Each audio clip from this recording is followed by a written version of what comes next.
મિત્રો, પવિત્ર બાઇબલ કહે છે કે આ જગતમાં જન્મ લેનાર દરેક માણસ પાપી છે, પણ ઈશ્વરે આપણા ઉદ્ધારને માટે પ્રભુ ઈસુને આ જગતમાં મોકલી આપ્યા. ઈસુના બલિદાન પર વિશ્વાસ કરવા દ્વારા આપણે અનંત જીવનના ભાગીદાર બની શકીએ છીએ. શું તમે તે પર વિશ્વાસ કરો છો?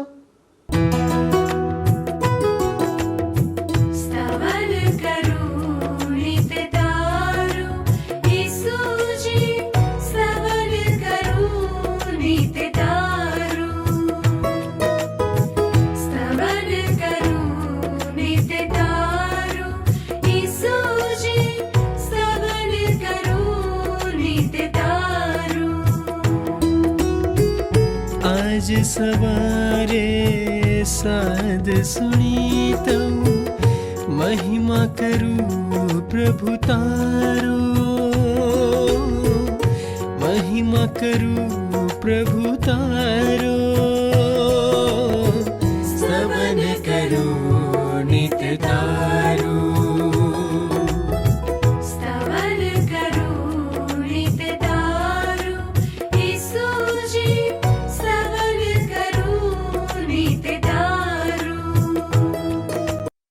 પ્રિય દર્શક મિત્રો, આ સમયે તમે સ્તવન કાર્યક્રમ જોઈ રહ્યા છો અને આ કાર્યક્રમમાં હું આપ સૌનું હાર્દિક સ્વાગત કરું છું. ઈશ્વરનું વચન યશાયા 55:6 અને 7 કહે છે, યહોવા મળે છે એટલામાં તેમને શોધો, તે પાસે છે એટલામાં તેમને હાંક મારો.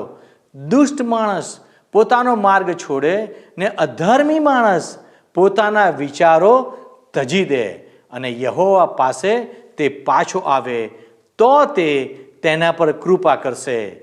આપણા ઈશ્વરની પાસે આવો, કેમ કે તે સંપૂર્ણ ક્ષમા કરશે. અહીં ઈશ્વરની દરેક વ્યક્તિને માટે તેમની પાસે આવવાનું આમંત્રણ છે. બાઇબલ કહે છે કે કોઈ પણ માણસ પાપ વગર જન્મતું નથી અને પાપનો ઈશ્વરની સાથે કોઈ નાતો કે સંબંધ હોતો નથી. એટલે કે જો આપણા પાપ ઈશ્વર ક્ષમા ન કરે તો આપણે બધા દંડના સહભાગી છીએ. પરંતુ બાઇબલ સંપૂર્ણ માનવ જાતિને માટે બચાવનો ઉપાય જણાવે છે. ઈશ્વર ન્યાયી ઈશ્વર છે અને તે કોઈ પણ રીતે અનર્થ કરનારને છોડી દેતા નથી. ઈશ્વર દરેકને પસ્તાવો કે હૃદય પરિવર્તન કરવાની તક આપે છે. જો આપણે આપણા જીવનનું મૂલ્યાંકન કરીશું તો આપણને આપણામાં કોઈ સત્ય દેખાશે નહીં. તમે તમારી પોતાની નજરમાં સારા કે સાચા હોઈ શકો છો, પરંતુ આપણે ઈશ્વરની નજરમાં પાપી છીએ.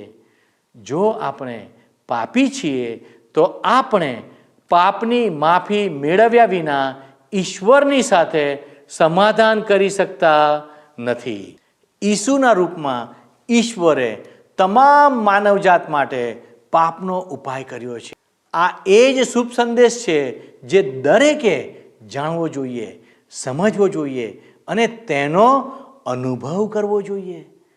જો આપણે એ પ્રમાણે નહીં કરીએ તો આપણે નાશ પામીશું.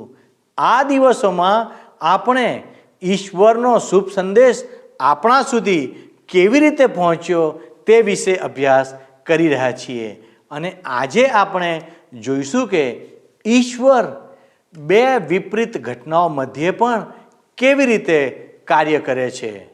પ્રિય મિત્ર, હવે જો તમને યાદ હોય તો ગત સ્તવન કાર્યક્રમમાં આપણે બાઇબલમાંના નવા કરારના વિભાગમાં આવેલ પ્રેષિતોના કાર્ય નામના પુસ્તકના 11મા અધ્યાયની 26મી કલમ સુધી પહોંચીને અટકી ગયા હતા.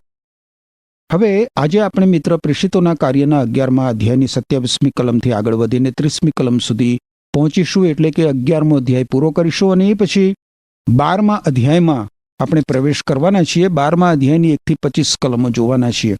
જો તમારી પાસે પ્રેમ સંદેશ નામનું પુસ્તક હોય તો 369 નંબરના પૃષ્ઠો પર એ તમારી સમક્ષ ખુલ્લું કરશો.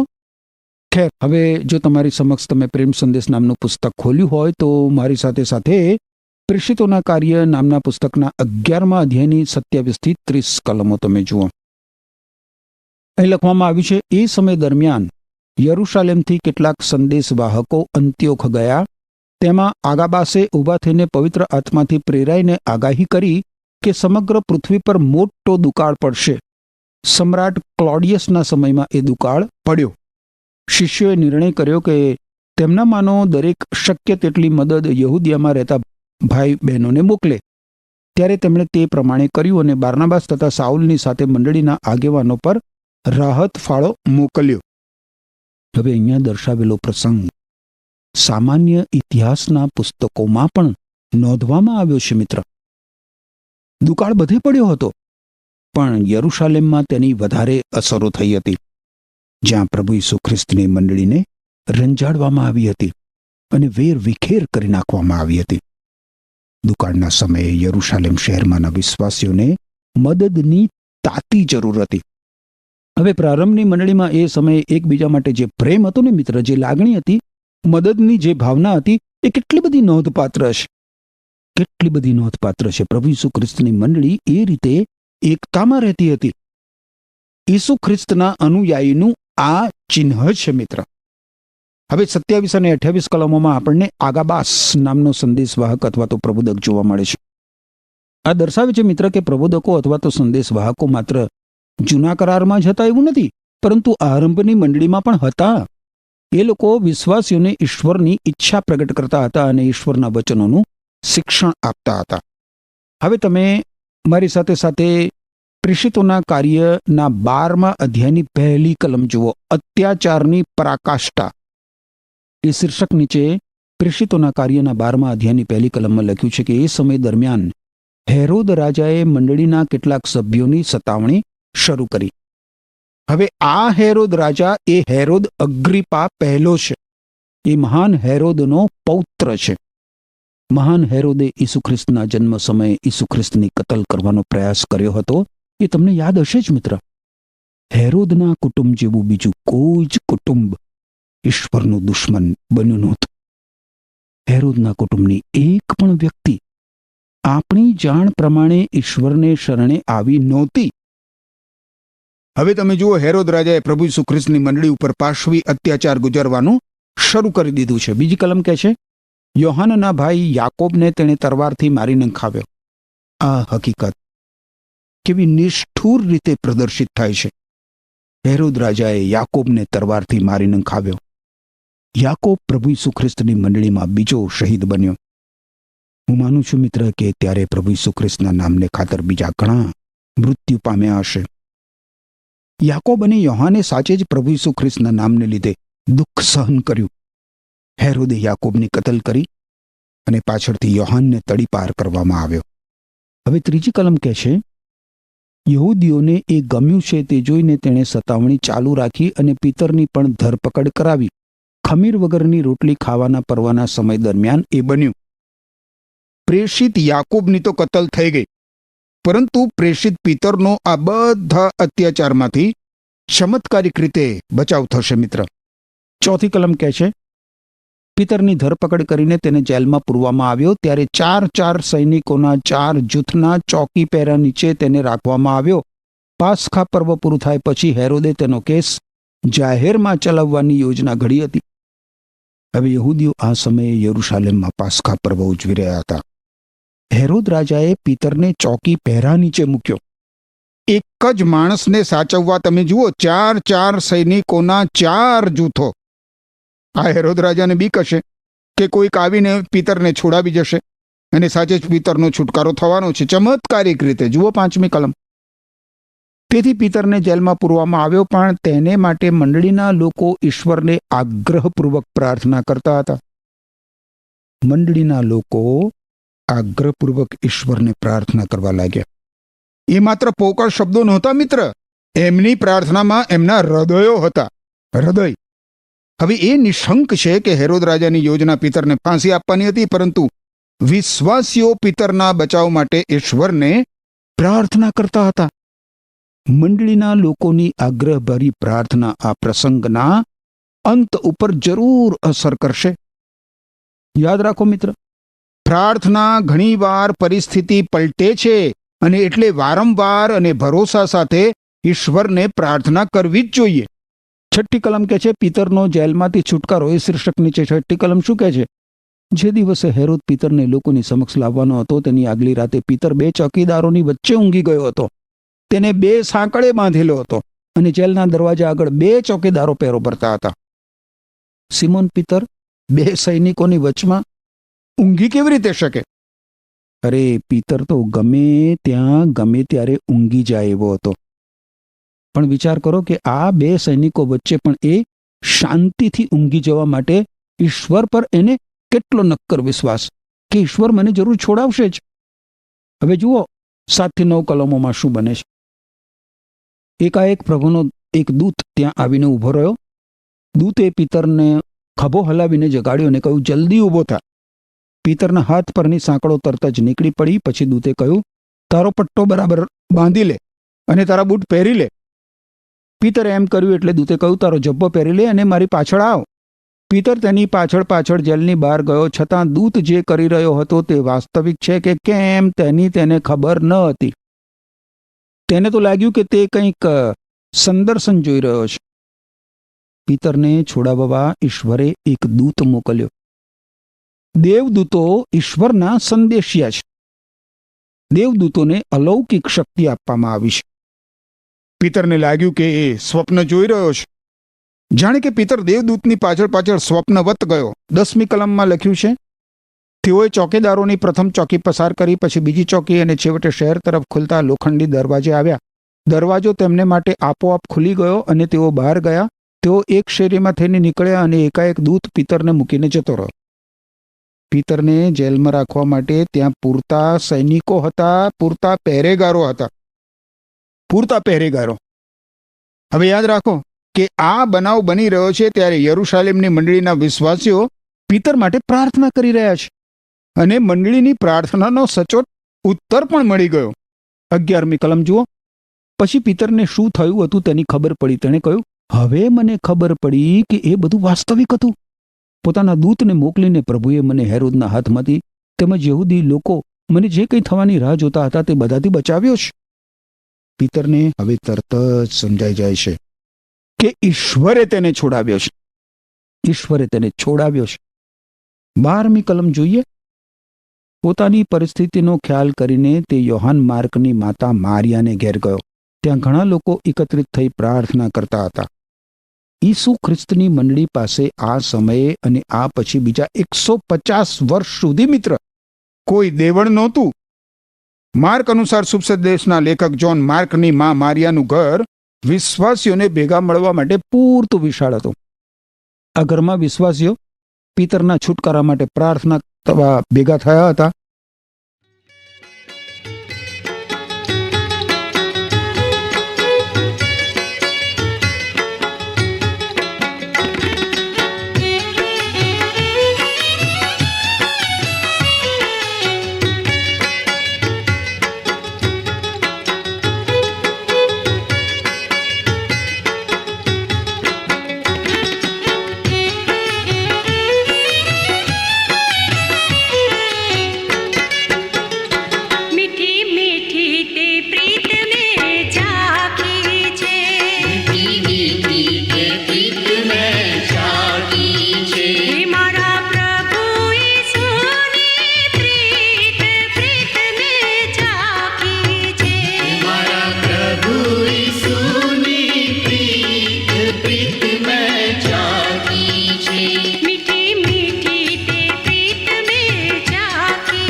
હવે આગળ 13 થી 15 કલમો જોઈશું. પિતરે બહારથી બારણું ખટખટાવ્યું એટલે રોદા નામની નોકર બારણું ખોલવા ગઈ. તેણે પિતરનો અવાજ ઓળખ્યો અને એટલે ખુશ થઈ ગઈ કે બારણું ખોલ્યા વિના જ એ પાછી અંદર દોડી ગઈ અને બોલી ઉઠી, પિતર બહાર ઊભા છે. તેઓએ તેને કહ્યું, અરે તારું ચસકી ગયું છે. પણ તેણે પોતાની વાત પકડી રાખી. તેઓએ જવાબ આપ્યો, એ તો એનો દૂત હશે. જોયું તમે? 12મી કલમમાં રોદા નામની જે યુવતી છે એના નામનો અર્થ થાય ગુલાબ. આ રોદા પિતરનો અવાજ સાંભળીને બારણું ખોલવાનું જ વિસરી ગઈ. એ એટલી તો ઉત્તેજિત થઈ ગઈ કે પિતરને એમને એમ ઘરની બહાર રાહ જોતો ઊભો રાખીને ઘરમાં વિશ્વાસીઓ પાસે ખબર કરવા દોડી ગઈ. મંડળી જ્યારે સિમોન પિતરના છુટકારા માટે પ્રાર્થના કરતી હતી અને પિતરનો અદ્ભુત છુટકારો પણ થયો હતો, પણ એવું બન્યું ત્યારે આ લોકોએ એ વાત માનતા નથી. તમે એ જુઓ, નથી માનતા. શું કહે છે? એ તો પ્રભુનો દૂત હશે. હવે પિતર તો બારણું ખટખટાવવાનું ચાલુ જ રાખે છે. બારણું તો કોઈ ખોલતું જ નથી, કારણ કે બધા વિશ્વાસીઓ અંદરો અંદર ચર્ચા કરવા લાગી ગયા છે કે એ પિતર છે કે પિતરનો આત્મા છે. 16મી અને 17મી કલમ. એ દરમિયાન પિતરે બારણું ખટખટાવ્યા કર્યું અને અંતે તેઓએ બારણું ખોલ્યું અને તેને જોઈને તેઓ આભા જ બની ગયા. એણે પોતાના હાથથી ઇશારો કરી તેમને શાંત રહેવા જણાવ્યું અને પ્રભુ તેને કેવી રીતે જેલમાંથી બહાર કાઢી લાવ્યા તેનો ખુલાસો કર્યો. યાકોબ અને બાકીના સૌ ભાઈઓને આ વાત કહેજો, એમ કહીને તે ત્યાંથી બીજે ક્યાંક જતો રહ્યો. વિશ્વાસીઓને પોતાની આંખો પર વિશ્વાસ આવ્યો નહીં. પિતરને જોઈને એ લોકો આભા જ બની ગયા. એમની પ્રાર્થનાનો ઉત્તર આપવામાં આવ્યો છે એ લોકો એ માની જ શક્યા નહીં. અને હવે તમે જુઓ પિતર શું કરે છે. પિતર શહેરની બહાર નીકળી જાય છે. શહેરની બહાર નીકળી જાય છે. 18 અને 19 કલમ જોશો. સવાર પડી ત્યારે ચોકીદારો મોટી મૂંઝવણમાં મુકાઈ ગયા હતા. પિતરનું થયું શું? હેરોદે તેને શોધી કાઢવાનો હુકમ કર્યો, પણ તેઓ તેને શોધી શક્યા નહીં. તેથી તેણે ચોકીદારોની પૂછપરછ કર્યા પછી તેમને મારી નંખાવ્યા. એ પછી હેરોદ યહૂદિયામાંથી જઈને થોડા સમય કાયસારિયામાં રહ્યો. ચોકીદારોની મૂંઝવણ નાનકડી નહોતી મિત્ર, ખાસ્સી મોટી હતી. એમણે ઘેર ઘેર ફરીને તપાસ કરી હશે. આખા શહેરમાં બધે જ નાકાબંધી કરી દીધી હશે. અને હવે આ હેરોદ રાજા શું કરે છે એ જુઓ તમે. ઠંડા કલેજાનો માણસ. એ એટલું જ નથી, પથ્થર હૃદયનો માણસ. હેરોદને મન માનવ જાતની કોઈ કિંમત જ નથી. સૈનિકોની કતલ કરીને દુનિયાને તે એ જણાવવા માંગે છે કે પિતરને ઈશ્વરે છોડાવ્યો છે. એ હકીકત એ માનતો નથી. રાજા હેરોદ એ માટે પોતાના સૈનિકોને જવાબદાર ઠેરવે છે.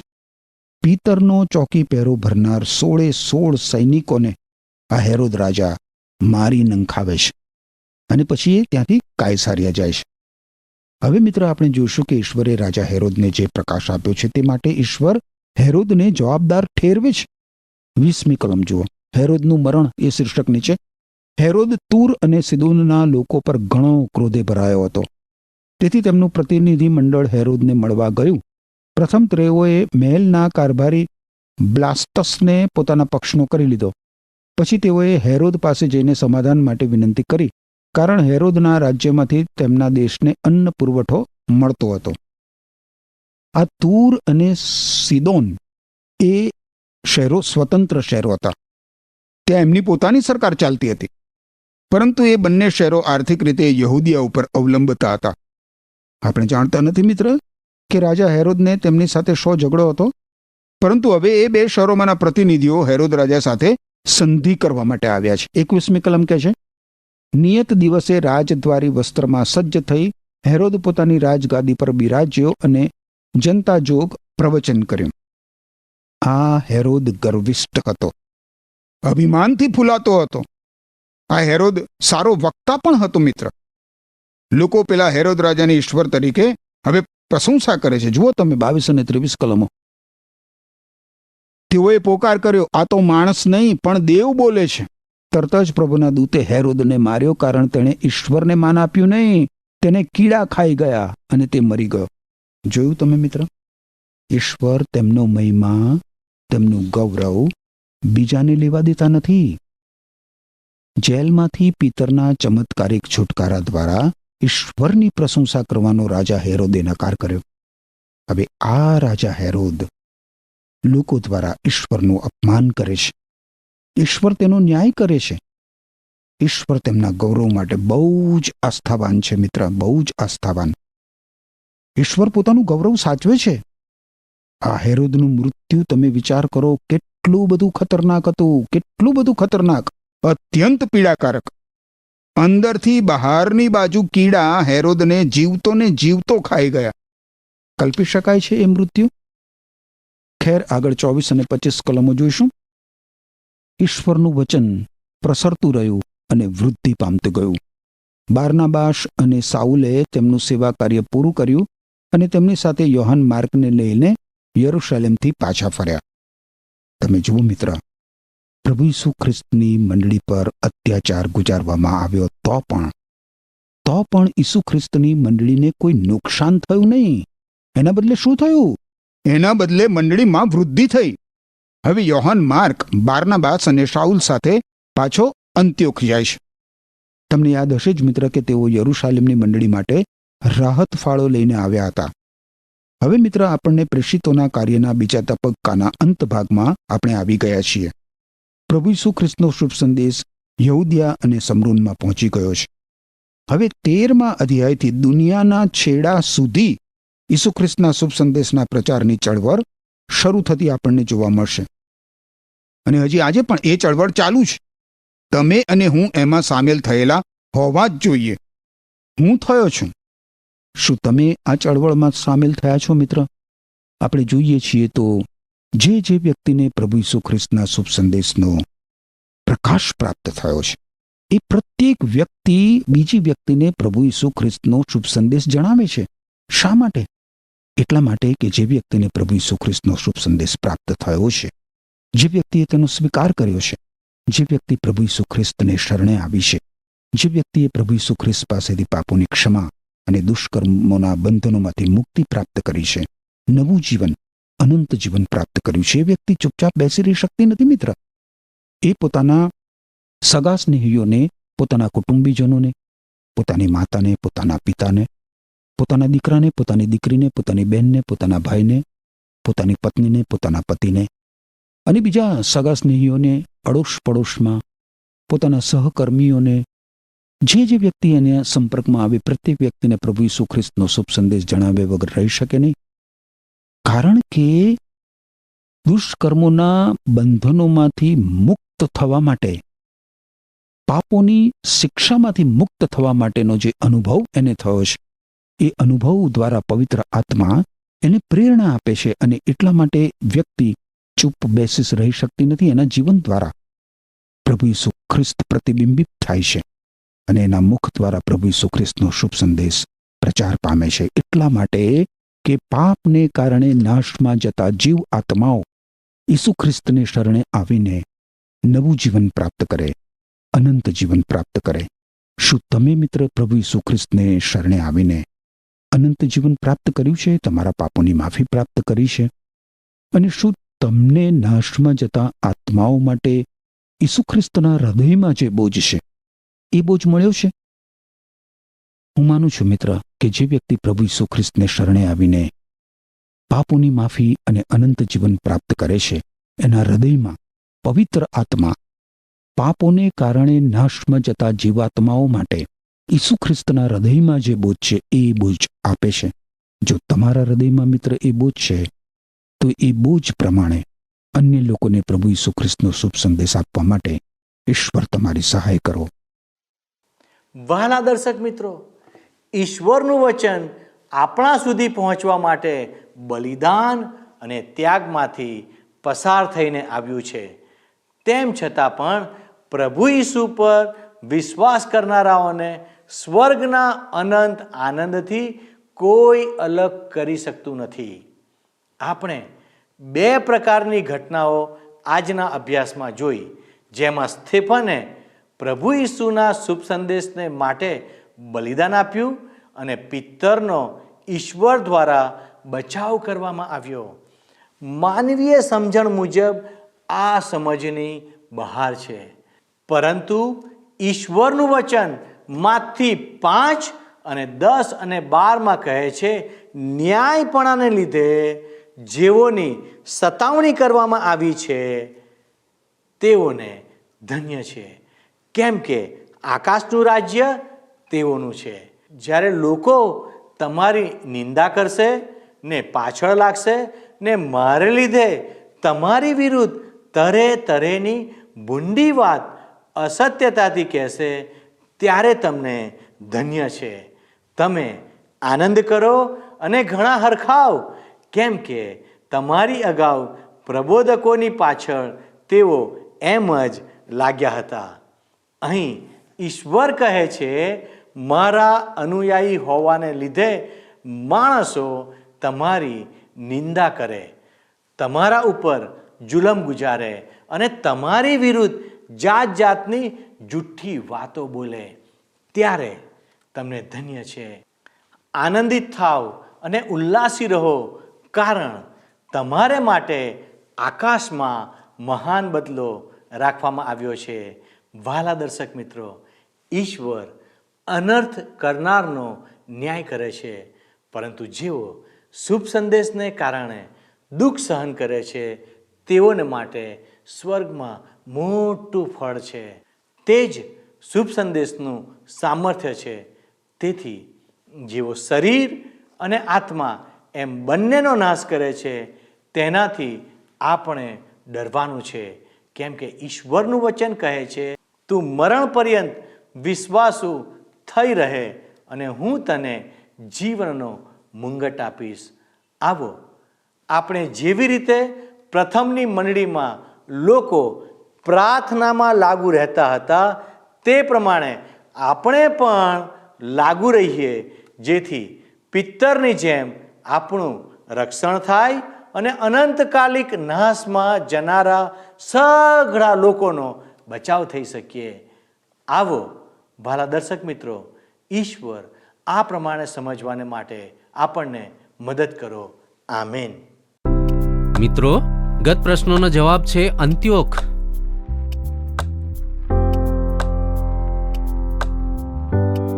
આજનો પ્રશ્ન છે, આગાબાસે કેવી આગાહી કરી?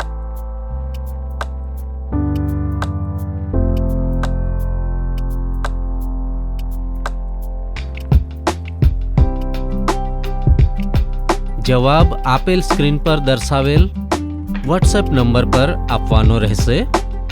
કાર્યક્રમ દરમિયાન પૂછેલા પ્રશ્નોનો સાચો જવાબ આપનાર વિજેતાઓના નામ દર મહિનાના પ્રથમ સોમવારે જાહેર કરવામાં આવશે.